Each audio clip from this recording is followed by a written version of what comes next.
Hi, this is Stephanie Douglas, A View from Abroad, and this is the update that I mentioned on A View from Abroad that I would be giving. This, all this, is how a Stephanie looks with no sleep, with severely triggered post-traumatic stress, complex post-traumatic stress, anxiety, and in full panic attack mode.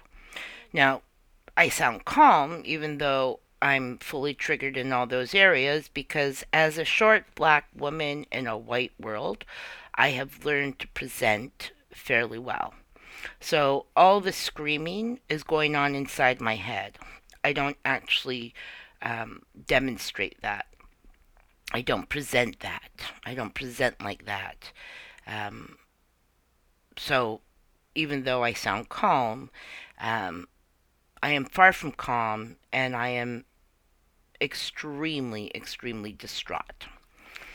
So there's a flurry of emails between Wednesday and yesterday, and I'm going to, because I don't have the energy and I don't have the capacity, I'm going to pretty much read these emails um, because they give all the information and not only that, they show the consistent disregard, the consistent lack of information, the consistent um, inability to communicate with someone with mental health issues, complex post traumatic stress, anxiety, and panic attacks, and where they, by how they communicate with me, keep building on that level of anxiety.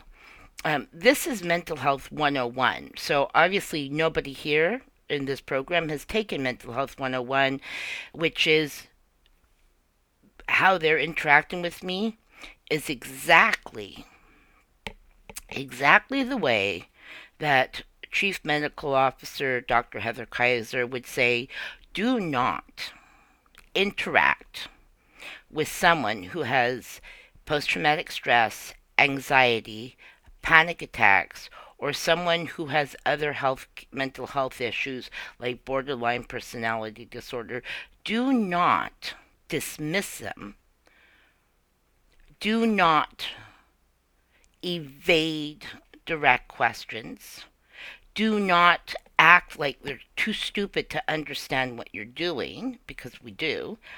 And this is all what not to do when communicating with someone with post traumatic stress, anxiety, panic, and chronic pain, which is exhausting. So, I'm just going to get on with this because it gets better and better towards the end. So, I finally get an email from Karen McCaffrey on Wednesday saying, thank you for sharing your concerns. We did receive the information from your physician as requested.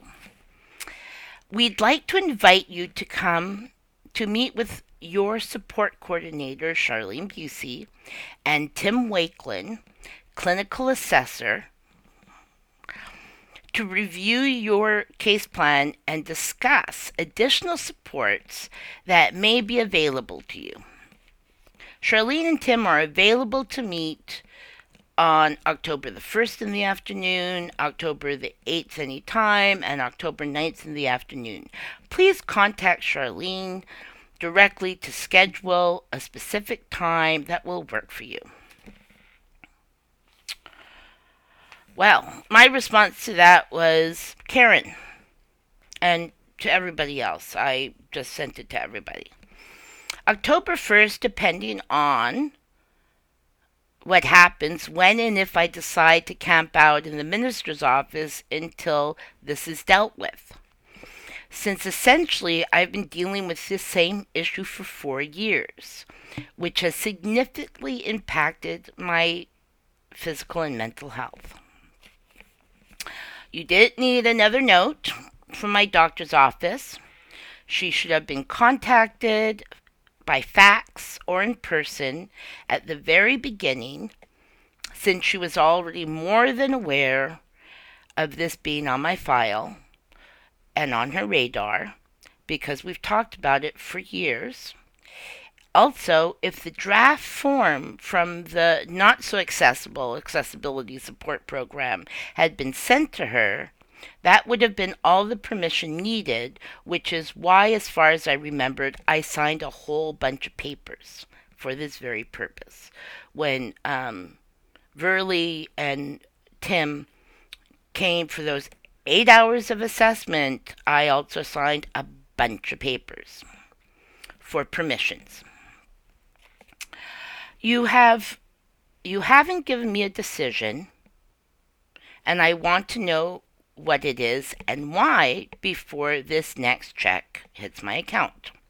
Considering that Charlene doesn't seem allowed to make these decisions based on my file and all of the doctor's information contained in my file, as well as the extensive intake I've already gone through, what good is a meeting with them if they don't have any authority to prove anything?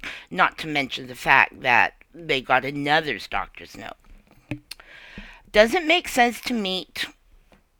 And if the person who has to do the actual approving isn't there, then it's just more a waste of time, of my time and stress I absolutely cannot tolerate at this point. Why would Timothy be there? Timothy Wakeland, the supposed clinical assessor who doesn't have the experience to be a clinical assessor.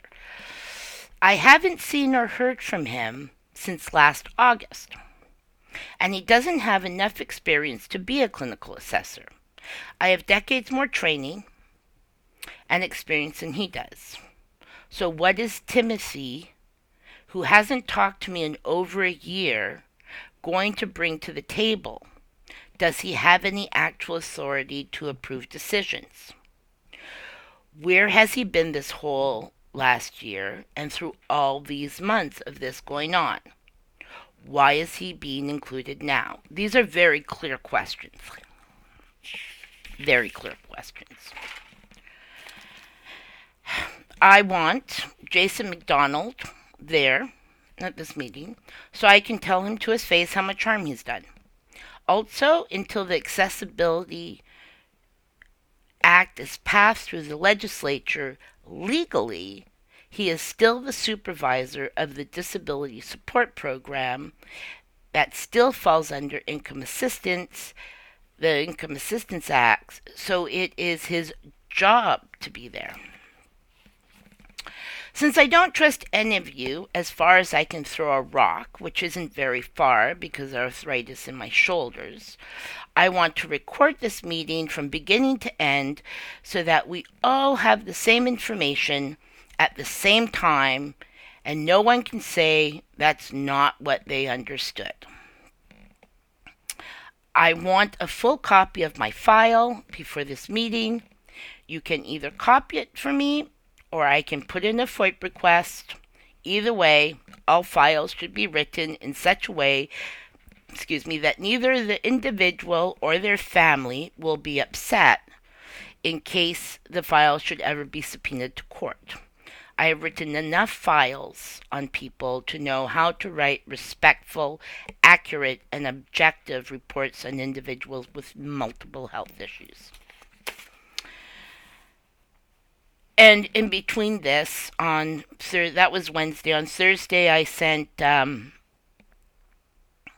Robin Burns, who's one of the administrative support staff at the minister's office, making sure she had gotten all these emails, all this information. And then I get another email. It's all on the same thread, which is why this is kind of bizarre. It's all on one thread. It's not separate emails. It's all on the same thread. From Karen. Hi, Stephanie. This is yesterday, Thursday. Thank you for getting back to us so quickly. We look forward to meeting with you on October 1st. We're also following up on your questions below and we'll get back to you soon. She doesn't answer any of them because she doesn't know the answers. Or she's just playing a power trip game and doesn't want to give me the answers. But these are all answers that, as director, she should know off the top of her head. They're very basic questions. If she doesn't know these answers, she has no business doing the job. I answer her. I always respond promptly. I'm a professional. So, I did follow up again on Thursday. A lot of this happened yesterday because I was becoming more and more anxious and more triggered. Do you have a time for the meeting? PPS. A time and a location for the meeting. I'd rather have it in my apartment than at the office. I don't like being ganged up on. Karen's response to this. It will be at 1 p.m. on October 1st. We're brainstorming options for a location so you don't need to come into the office. Charlene will be in touch with you with the location soon. So I responded to that. A time and a location for the meeting. I'd rather have it in my apartment than at the office. I don't like being ganged up on. Stephanie. Thank you for getting back to us so quickly. We look forward to the meeting. We are also following up on your questions below, and we'll get back to you soon. That's just another one. Anyway, or I repeated it, sorry. So after that, I was very clear to all of them. Everybody, the minister, blah, blah, blah. I've already stated the location, and I've had these types of meetings in my apartment before. In fact, that is the one thing I have always been given a choice in. This is my choice, both for safety and for mitigating my anxiety and complex post-traumatic stress, which you and your team have done the very best to trigger to full-blown anxiety. Therefore, in the best interest of my health and safety, I want the meeting in my apartment. Do I need to get a doctor's note for this? If so, let's not meet. I am unwilling to put myself at more risk than you and your team have already put me in. They're supposed to be helping me and supporting me, not putting me at risk. Do you know how unsafe that feels? Especially because there's no one in all of Charlottetown to speak for me, or to support me, or to help me, or to deal with this. I am alone. There is no agencies, there are no workers, there's nothing. I added, but you have to bring your own coffee and water. I am not even going to ask for what has been tradition for the last 4 years, and that's whoever comes here brings me a dark black roast. It's an inside joke. I want to know exactly who's coming. So, that was at 12:49. An hour later, since I had no response to that, I sent her an email. And on this one, I added my daughter so that she would know what was going on and how they are very effectively escalating how I feel with their lack of awareness and communication and their refusal to communicate clearly and directly, to answer very, reasonable questions about this meeting and why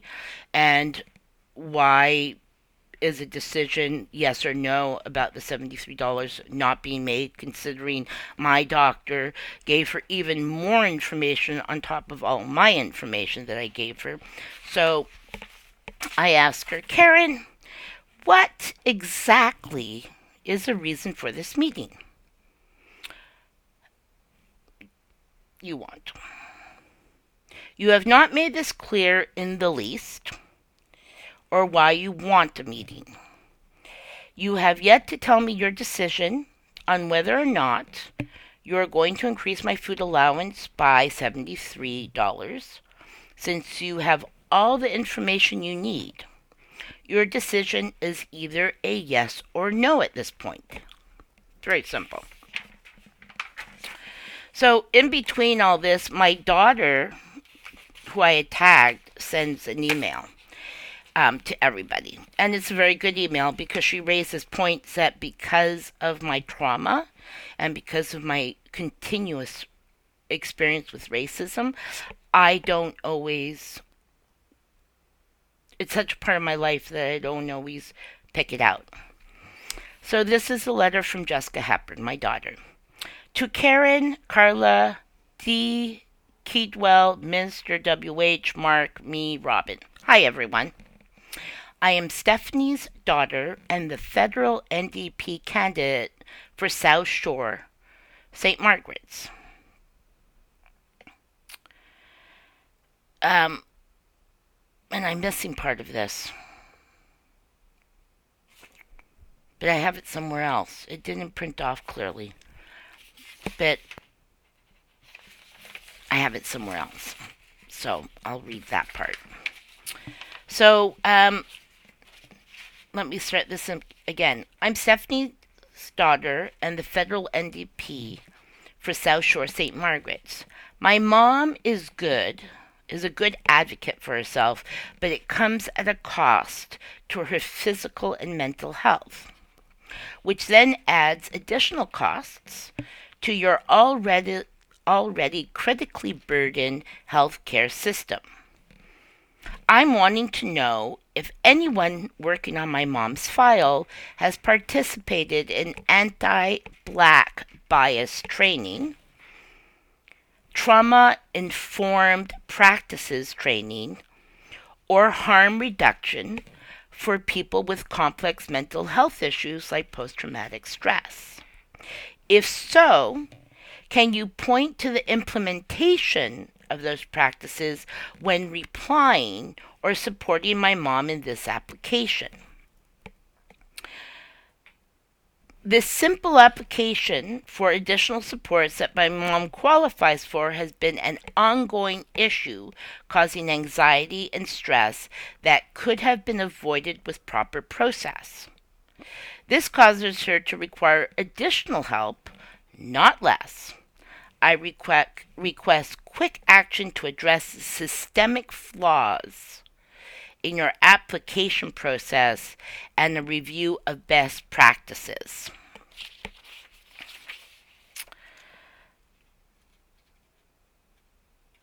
In regards to the handling of disability supports, this appears to be an application that can be decided fairly quickly.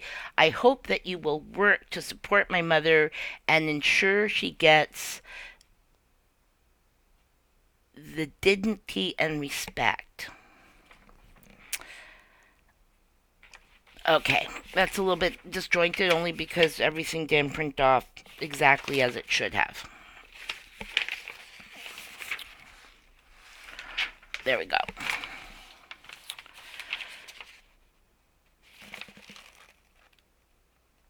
Oh, right. Here it is. The other half.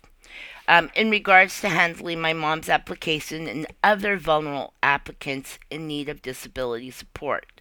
This appears to be an application that can be decided without a requirement for a meeting or my mother's input. I hope that you will work to support my mom, and ensure she gets the services and support she and all your most vulnerable citizens deserve with dignity and respect. Despite her asking various times over the last few days for a yes or no decision on my request for food allowance, a request of $73 a month. Oh, wait, I'm sorry. This is part of another piece. Like I said, I'm a little disjointed. Um, so after my daughter sent that letter, me telling them that they've caused me direct harm, and my daughter also sending that letter asking about whether anybody in the program has participated in anti-black bias, trauma-informed practices, training, or harm reduction for people with complex mental health issues like post-traumatic stress, and asking, if so, can you point, my daughter's asking Karen McCaffrey to point to the implementation of those practices when replying to or supporting my mom in this application process. Of course, Karen McDonald never acknowledged my daughter's letter and never responded. So I'm going to say off the top of my head that one, nobody there have ever participated in anti-black bias training. Karen McCaffrey absolutely, and Michelle Coyle, I'll say, but Karen McCaffrey absolutely has not participated in anti-black bias training, absolutely has not any training in trauma-informed practices at all. None of them do. None of them have the training. I have the training because it's what I did as for a living for a long time, and also in my volunteer work. They don't have the training. And harm reduction. Now, harm reduction is something that working in mental health we applied all the time. Harm reduction is something that back in the 80s, in the late 80s, we applied to working with people with severe mental and physical disability. Harm reduction is what I did with people with mental health and multiple diagnoses of addictions. Harm reduction training and understanding and application. The training doesn't do any good if you don't have the application in working in child protection. Harm reduction is what I did when working with what used to be the Positive Women's Network, which was an organization I worked casual on call. I was one of their longest casual on call workers at that time while I was doing my university degree. And harm reduction, and we worked only with women and children who were HIV positive or had AIDS. And some of our clients were sex workers. Some of our clients were youth. Some of our clients were family women whose husbands were promiscuous without safety and infected their wives. So, especially with people who had other issues such as multiple diagnosis where they were used needles and things like that, or practice unsafe sex, we always used a harm reduction policy, not only in how we provided services, but in how we treated and talked to them on an ongoing basis. So my training, and I was trained by Vancouver AIDS for this, besides all the other extensive training I've done. So harm reduction was a very big thing in working in mental health in the downtown Vancouver core. When I worked there in the 90s, in the 2000s, in the later 2000s in child protection, harm reduction has always been a basic policy in how I work with people with mental health issues, child protection issues, youth at risk. It is one of the cornerstones of best practices. Anyway, to get back to this. So, I wrote to Karen and went, "Thank you so much for putting me into full-blown anxiety and panic attack and fully high-level CPTSD trigger mode. You should definitely not be the director, or at least you should not be allowed to deal with anyone with mental health issues of any kind. You don't have a single clue how to do this job, how to communicate with individuals like me, and you are directly responsible for causing me unnecessary harm to my mental and physical health. For the first time in months, I am so distraught I will have to resort to painkillers for inflammation and meds for anxiety." So, with the trauma of being triggered, my anxiety and post-traumatic stress, it affects my physical body. It affects my arthritis. I mean, I get tension migraines, I get stress migraines, but also just the amount of stress held in my body, in my shoulders and my lower back, where all my arthritis is, and not to mention our changing temperatures lately, that causes very real physical pain. Now, the mind and body, for those of you who don't know, the mind and body are intrinsically linked. So, when a person experiences pain, my back, my shoulders, the neuropathic pain down my legs, I don't feel the pain in those areas. Those areas send messages to a person's brain. Where you hurt send messages to a person's brain. And based on the state of a person's mental health in that moment, whether they are afraid or whether they are feeling trauma or whether they are in high anxiety or post-traumatic stress triggered, the brain interprets the pain much more severely than if that person was in a joyous mode, lying on a beach with friends and joking and laughing and having a great time. The pain at that point may be the same, but how the brain interprets the pain is much less. When you're in trauma, the brain interprets the pain as significantly more.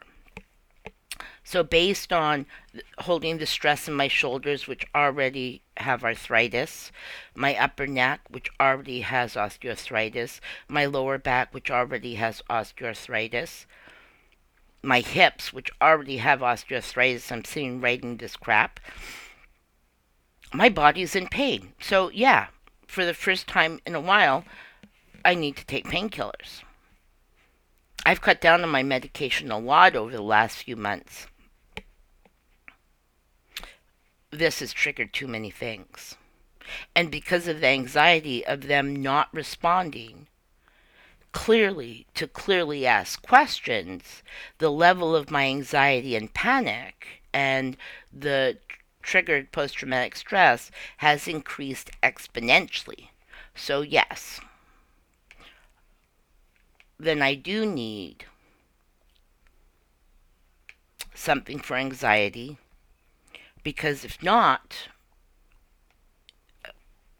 the panic becomes overwhelming.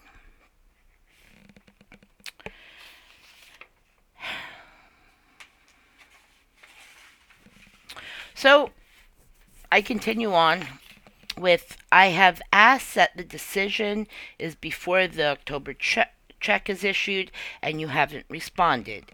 Instead, you have deflected and avoided the questions with all this arrangement of a meeting.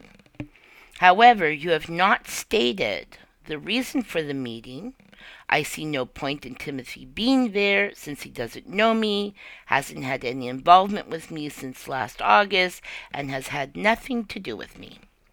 The only person who needs to be there, and again I say, is Jason McDonald, Charlene Busey, Jason McDonald, and whoever has been appointed with the authority to approve of requests or not. If you think I'm going to meet with more than 3 of you at a location of your choice by myself when then we are not having the meeting. Again, I will be very, very clear.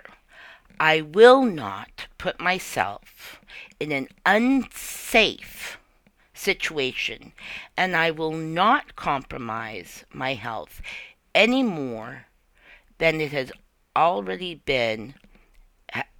has been dealing with an issue that should have been dealt with months ago by Charlene, who is supposed to be my worker. So, Karen McCaffrey, who doesn't get any of this, who is clueless, I don't know, maybe I don't know. I wanted to say maybe she's too stoned to do her job or something, but, the disconnect between what I sent her and then how she answers me is so bizarre that it's not even logical. They're total disconnect. I send something very clear. She sends me back vagueness. I sent her, very, very clear about the meeting, about where and about when and who should be there. She goes totally off in a different direction with this. Hi, Stephanie. I'm sorry to hear that you feel these last couple of days have taken a physical and mental toll on you. I've been telling her this for days, for weeks, for months, for years. Jason McDonald's fully aware of this. More than aware. He is totally aware, and he is... Robin's even aware. Because I talked to her a few weeks ago. Deborah Bradley is aware, because I talked to her twice a few weeks ago. So everybody is aware of how they're not answering directly. All this back and forth, the rigmarole, is stressful. Now, this would be stressful for anybody, regardless of health or physical issues. Anybody dealing with this kind of crazy-making, non-responsive attitude that does not address direct questions would be frustrated. Anyone. Someone with post-traumatic stress and anxiety issues, even more so. So she says, I'm sorry to hear that you feel, I've been telling her very clearly in all these letters, that you have made me unsafe, that you have triggered my trauma, that you continually make me feel unsafe, that I will not meet with you because you make me feel unsafe, that I will not meet with you without recording the meeting because I don't trust you. I'm sorry to hear, it's such a disconnect, this email. It's such a disconnect. I'm sorry to hear that you feel these last couple of days have taken a physical and mental toll on you. It was never our intention for you to feel that way. Well, yeah, it was, because I've been telling you for days that you've been doing this and you haven't changed how you interact with me. So it was definitely your intention. We are truly trying to support you the best we can. If this is the best they can support people, they should all be fired. I know this is very personal and difficult to ask, but in the previous message you indicated our department has caused an increase in the number of suicides on PEI. I need to directly ask you if your stress and frustrations are causing you to have any self-harm thoughts. Now, me talking about the level of suicides on PEI and her then changing that. That's called gaslighting, by the way. And gaslighting is a very narcissistic type of behavior. And it is a very common, it's one that I've commonly experienced with white neoliberal women. As a black woman, that twisting things around to then make you the problem is not only narcissistic, it's racist, it's classist, it's disrespectful, it's all the bad things. And I've had white women do this to me consistently, especially women with a little bit of power. And if she had watched the post that some of you have watched, at the very end, I say very, very clearly that I'm not willing to give them the power to push me to the edge. And there's a very huge difference between being pushed to the edge and feeling suicidal and being pushed over the edge and being suicidal. And since I've worked extensively in suicide and suicide prevention as an adult and have had family members commit suicide, and won an award for my a year-long series on suicide and suicide prevention, and have a great and amazing psychiatrist who specializes in complex post-traumatic stress. And we've talked about suicide and having the back door as a... But not only that, I've promised in 2014 when I got out of the hospital, I promised my daughter, I promised my doctor, and I promised my best friends that suicide, actually committing suicide, was off the table. That it was not going to happen, that I was not going to ever do it, that their love for me superseded that. But this woman who is twisting, I have said that how they deal with people, especially the most vulnerable people who don't feel that they have a voice, which I do, and I use it, but the most vulnerable people, the most afraid people, are the ones who are being hospitalized and committing suicide. And Karen McCaffrey, in true gaslighting, narcissistic fashion, has twisted that around to ask me if I have any thoughts of self-harm. Well, if I did, she'd be the last person I would talk to. Because talking to her would make me... Like, she's already done enough damage. I would never talk to her in a million friggin' years about anything that personal because she's not competent. She's a totally incompetent, incapable, untrained to deal with people with basic mental health issues, let alone complex mental health issues, and even less competent to deal with anybody who is suicidal, which I'm not. I'm pissed. I'm anxious, I am having panic attacks, and my post-traumatic stress is triggered, but I am categorically not suicidal. If you could please respond, it would be greatly appreciated. I'm requesting this from a position of support and concern for your safety and well-being. What a bunch of bullshit, Karen McCaffrey. All these days that I've been saying that you are causing me harm, which I have stated very clearly in the writing, which I have told you you are not safe to be around, which I have told you that I'm not safe, I don't feel safe meeting you in any other place in my home, which you obviously have totally ignored. This has nothing to do with your concern for me. This has to do with an absolute power play. I'm not stupid. I may have, issues, but I'm a highly intelligent woman who is quite able to critically analyze and assess information that is presented to me. That's why I was a good journalist and a good mental health worker. And on my YouTube site, I have a very comprehensive post on how to analyze, critically assess news information. Anyway, how she's written this after I very clearly stated that she is unsafe, that she has triggered my post-traumatic stress. I don't mention anything about suicide or self-harm. I mention physical pain and anxiety, and that's it. I'm requesting this from a position of support and concern for your safety and well-being. Well, that's bullshit.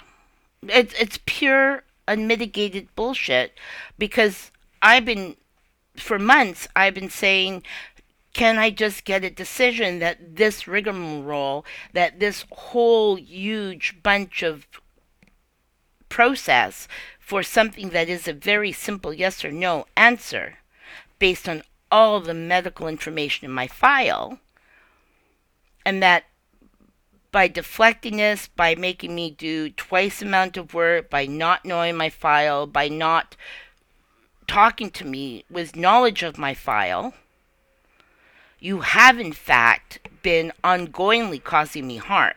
So she can't be concerned. That's bullshit. I also want to let you know that I will be out of the office, blah, blah, blah. Oh, right. As for the proposed meeting, the purpose is to review your case plan and discuss any and all additional supports, not just a possible increase in food subsidy that may be available to you. We will continue looking for a meeting location outside of our office or your apartment. If you have any ideas, please let us know. Again, she has absolutely no concern for my mental health, for my physical health. She does not explain why my apartment, after 5 years of staff, from income assistant workers to Jason McDonald, to Joan Clow, to Dana Murphy, Karen Hooper, all these people have met in my apartment with no problem dealing with difficult issues. It's a safe place for me. So, me stating very clearly and uncategorically that I will not meet in a place that does not feel safe, given that she has already triggered my post-traumatic stress, and she continues to not address that directly. The whole thing about her concern is narcissistic bullshit by someone who doesn't have a clue about what they're doing and is dangerous. She is criminally dangerous in my mind. She is criminally negligent in my mind. So she left me a bullshit message, and then, okay, so I've already said I'm taking a painkiller, I'm taking something for my anxiety.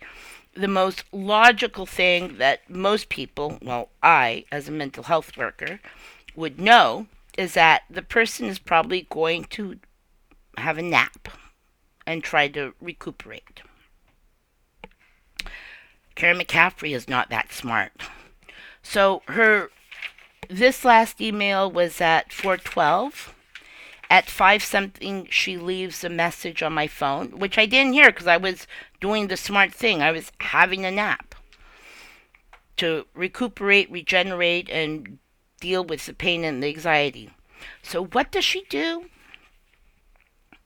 7 o'clock at night, I get a bang, bang, bang, bang on my door, which wakes me out of a very restful, renewing sleep, to find a police officer at my door.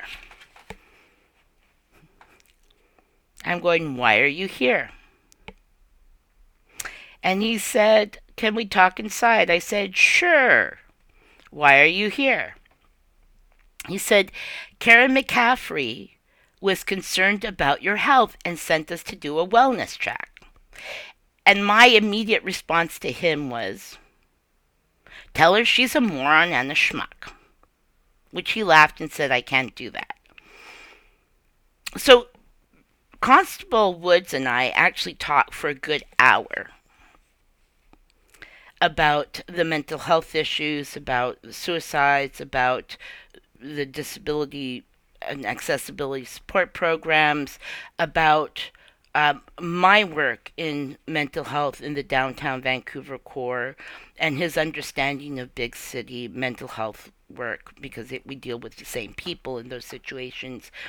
And also knowing what I know is that when someone is already stressed and has high anxiety, the absolute worst thing you can sometimes do is send a police officer banging at their fucking door.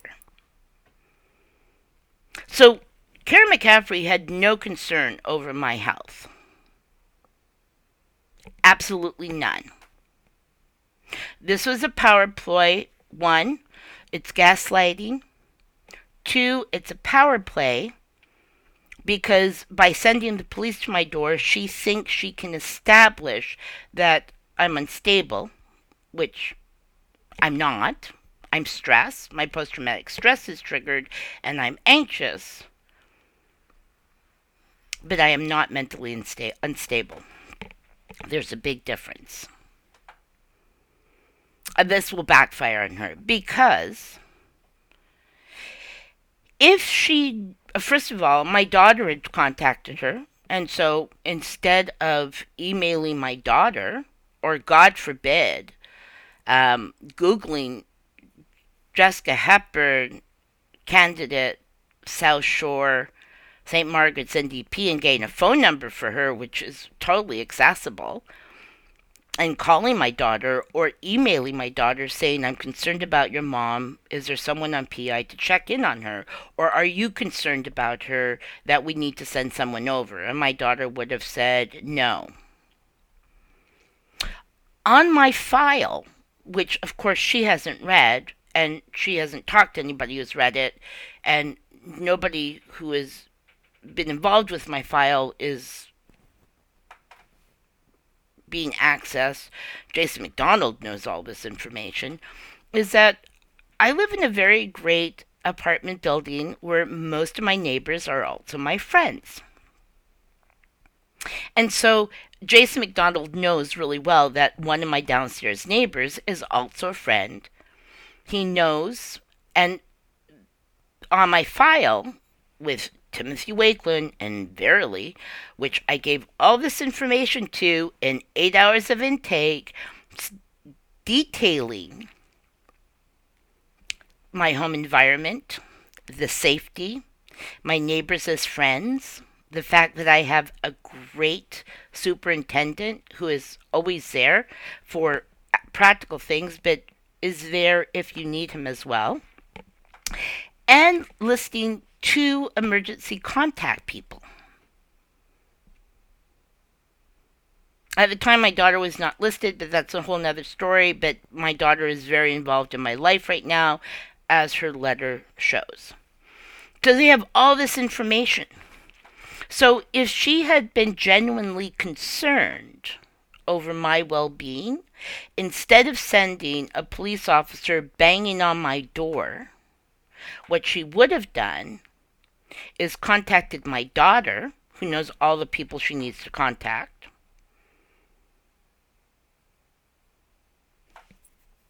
or to ask my daughter, are you worried about your mom? Jessica would say yes or no. If it's a yes, and Jessica would say, I know who to contact to go and check on my mom. No, I'm not worried about my mom. She's fine. You're the problem. You're making her sick. You're making her stressed. You're triggering her post-traumatic stress because of your lack of skill. That's what Jessica would have said. That's probably why she didn't contact her.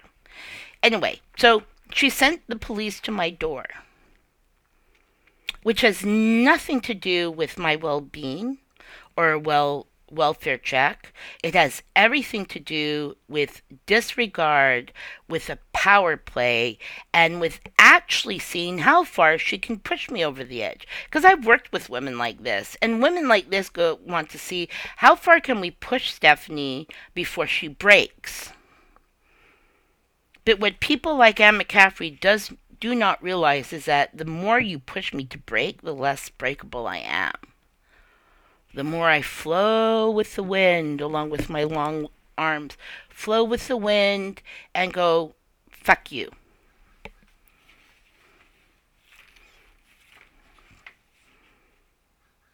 You want to try and beat me down?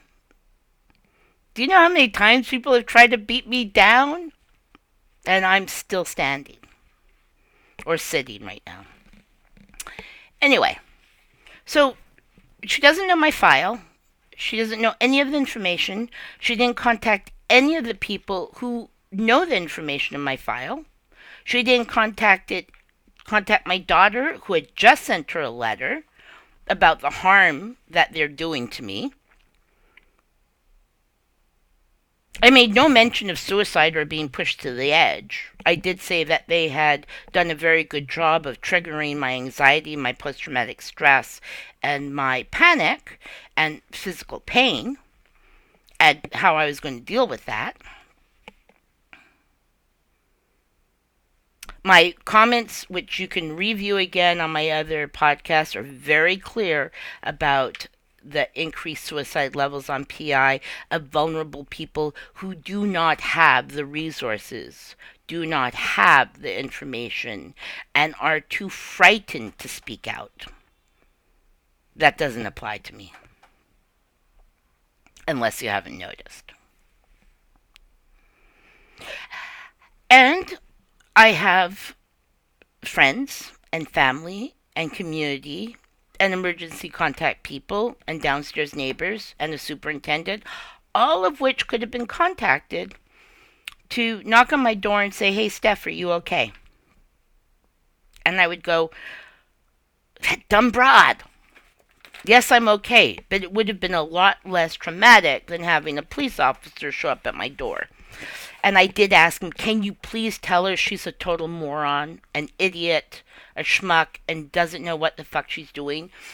And he said, no, I can't use those exact words. And I said, do the best you can. And I want a copy of this report. Oh, well, you have to go to the chief. Well, I'm done dealing with these people. I'm going to go through a third party now. Anyway, so I wrote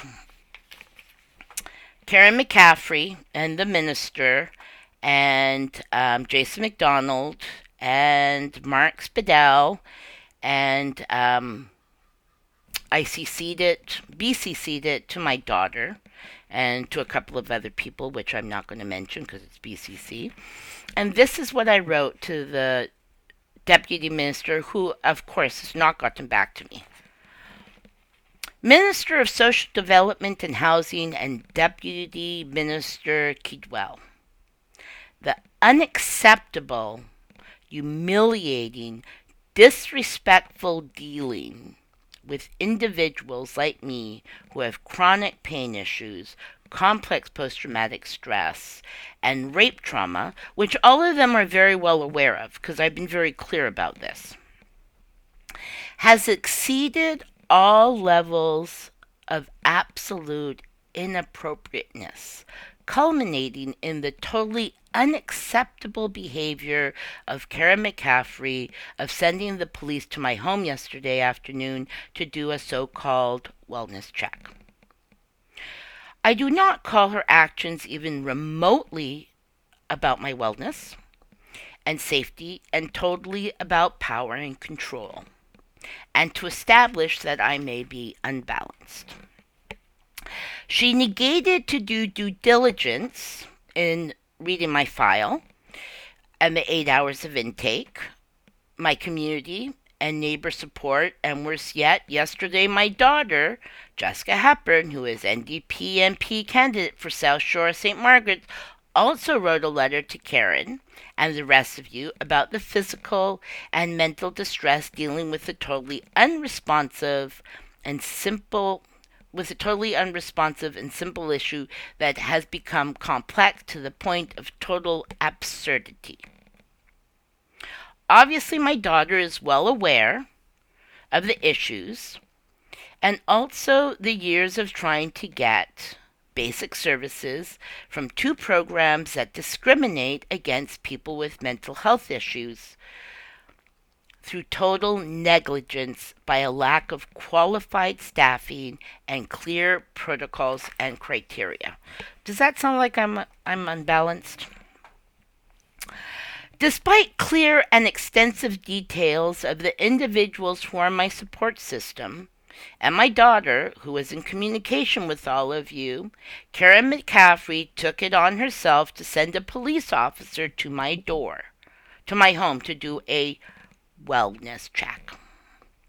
As a mental health worker trained in suicide and suicide prevention, as a national award journalist for excellence in healthcare reporting for a year-long series on suicide and suicide prevention, and also extensive knowledge of how police view such checks when there is no indication that any suicidal ideation, plan, or behavior exists, know that sending the police to someone's home who is already distraught and CPTSD triggered by the very system that has now sent a police officer to the home can cause far more harm than good. It did cause me harm. In this case, because all it did was raise my level of anxiety and anger and humiliation within my apartment complex where many of us are not just neighbors but also friends. If Karen McCaffrey had been sincerely concerned about my health and safety, the first thing she would have done is contacted my daughter and asked if she could get a hold of me, or could she contact one of my neighbors, close friends, and even the superintendent of the building to check in on me. If she had had any clue what is contained in my file, and if the so-called intake process properly accomplished, she would know that I have a number of people listed who can be contacted in an emergency, not the least of which is my psychiatrist and chief mental health officer for the province, Dr. Heather Kaiser. Dealing with your office is so unsafe that I am now going to allow a third party to determine the situation, who has the ability to request all documentation in my file, who can make decisions on whether or not the accessibility support program, which is still not passed by the legislature, continues the tradition of the disability support program to discriminate against people with mental health issues in addition to chronic health issues. My daughter, and I've already said this, but I'm saying it again, my daughter has raised a very important and valid point, which in my own distress I did not think of, and that I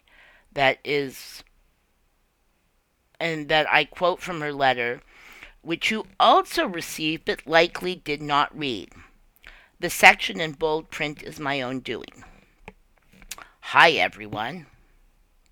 I'm Stephanie's daughter and the federal NDP for South Shore St. Margaret's. My mom is a good advocate for herself, but it comes at a cost to her, physical and mental health, which then adds, I haven't eaten today, I've been too stressed, which then adds additional costs, which I've been telling them for years, to your already critically burdened healthcare system.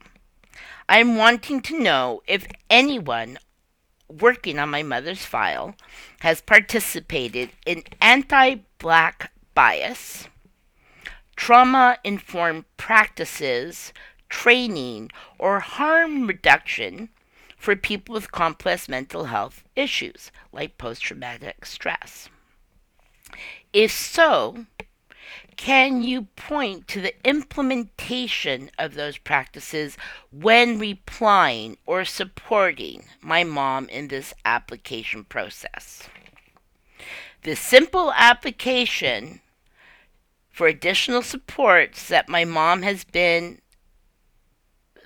qualifies for has been an ongoing issue causing anxiety and stress that could have been avoided with the proper process.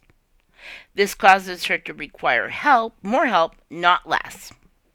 I recommend quick action to address the systemic flaws in your application process and a review of best practices. In regards to the handling of my mom's application and other vulnerable applicants in need of disability supports. This appears to be an application that can be decided without a requirement for a meeting or my mom's input. I hope that you will work to support my mom and ensure that she gets the services and support she needs, and all your most vulnerable support she and all your most vulnerable citizens deserve, with dignity and respect, which I have yet to experience. I go on to say, despite asking Karen McCaffrey over the last few days for a yes or no decision on my request for increased food allowance of $73, she has continuously evaded that question, even though she acknowledges she supposedly has the required information. In fact, instead of giving me a clear yes or no, she said she wants to set up a meeting. She never answered my questions about who and why she intends to ask to participate in this meeting, and she has taken away my choice, which I have always had, to have the meeting in my home, which is a safe place for me. However, in true and classic lack of knowledge of post-traumatic stress, anxiety, and panic attacks, which her office has triggered, she has continuously deflected answering direct questions as to who will be at the meeting and why. It can't be held in my apartment, or as has been the custom for the past 5 years of giving me the choice. The whole experience has been traumatizing. It's abundantly clear that no one in this program has training or in-depth knowledge of how to communicate with people who have complex issues, including complex post-traumatic stress, anxiety, and panic attacks, when triggered by people who do not have the experience, knowledge, or training to work with such populations, and therefore cause tenfold harm because of the lack of expertise.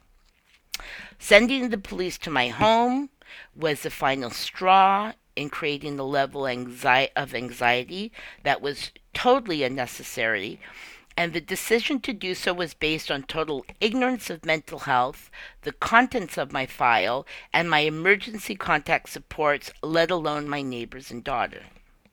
I am totally done with being treated in the most disrespectful, unprofessional, callous, and harmful manner. Since there is no ombudsman on the island and no advocacy office, I will have to find other third parties who are able to address my lack of support due to my CPTSD, anxiety and panic attacks diagnosis, along with my chronic pain and other health issue diagnosis, and try to find supports to be treated in a respectful, humane, and professional manner. Of course, the minister's office and the deputy minister have not answered me. But let's be very clear, Anne McCaffrey has no interest in my health. She gaslighted me horribly. She has not answered one question honestly. She's a disgrace, and she's as far as I'm concerned, she is so negligent in her abilities, and she is so unprofessional, untrained, and categorically incapable of doing this job appropriately, that she, in my opinion, is criminally negligent in every and single suicide that comes with how she deals with people. I know this is long. This is really important because there is no one out there to speak for me, to speak for any of us. There is no one. I have not one person to support me in this stress. I have not one person to speak on my behalf to the minister. There is no one to access. There is no advocates on PEI because the last few governments did away with them. There are no programs to speak for me.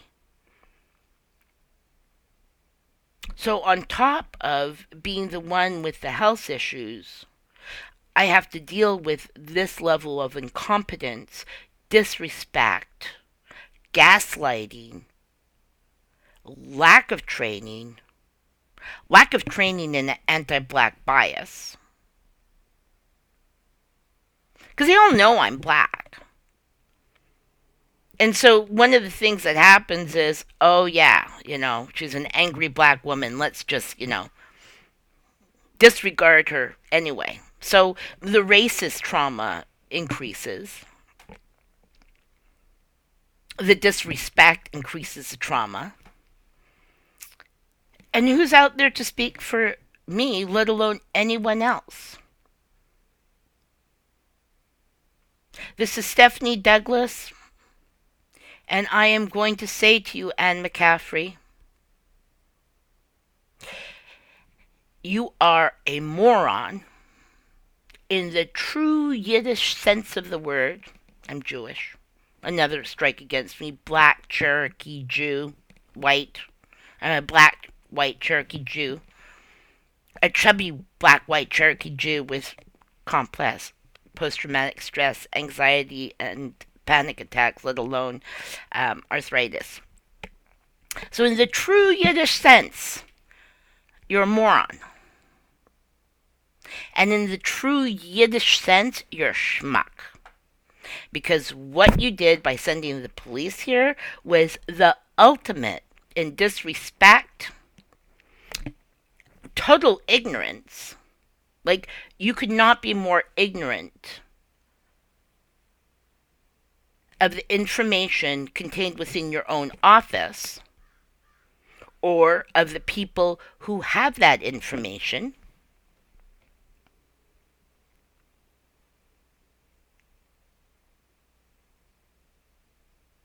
And ignorant in trying to use that kind of power play and gaslighting in the form of your health, which you're not concerned at all, because if you had been, you wouldn't have put me through this crap for the last few months, let alone the last week. When someone's concerned, they don't keep on creating a harmful situation, which you have consistently done for months and all this week. Consistently created harm on purpose, intentional harm. Even with me saying you are causing intentional harm, that never got through here.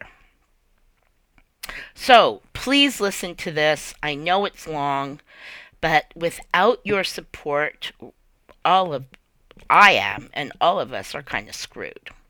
So, this is Stephanie Douglas, over and out, and I hope you listen to this, and I hope you raise your voices, because again, those of us who are most vulnerable, when we speak up, we are not heard, and all the stuff I've read, and all the information I've given, is a really, really good indication, an example in their own words, in their own writing, of how little they hear and how little they care. Thank you again. This is Stephanie Douglas from A View from Abroad, signing off.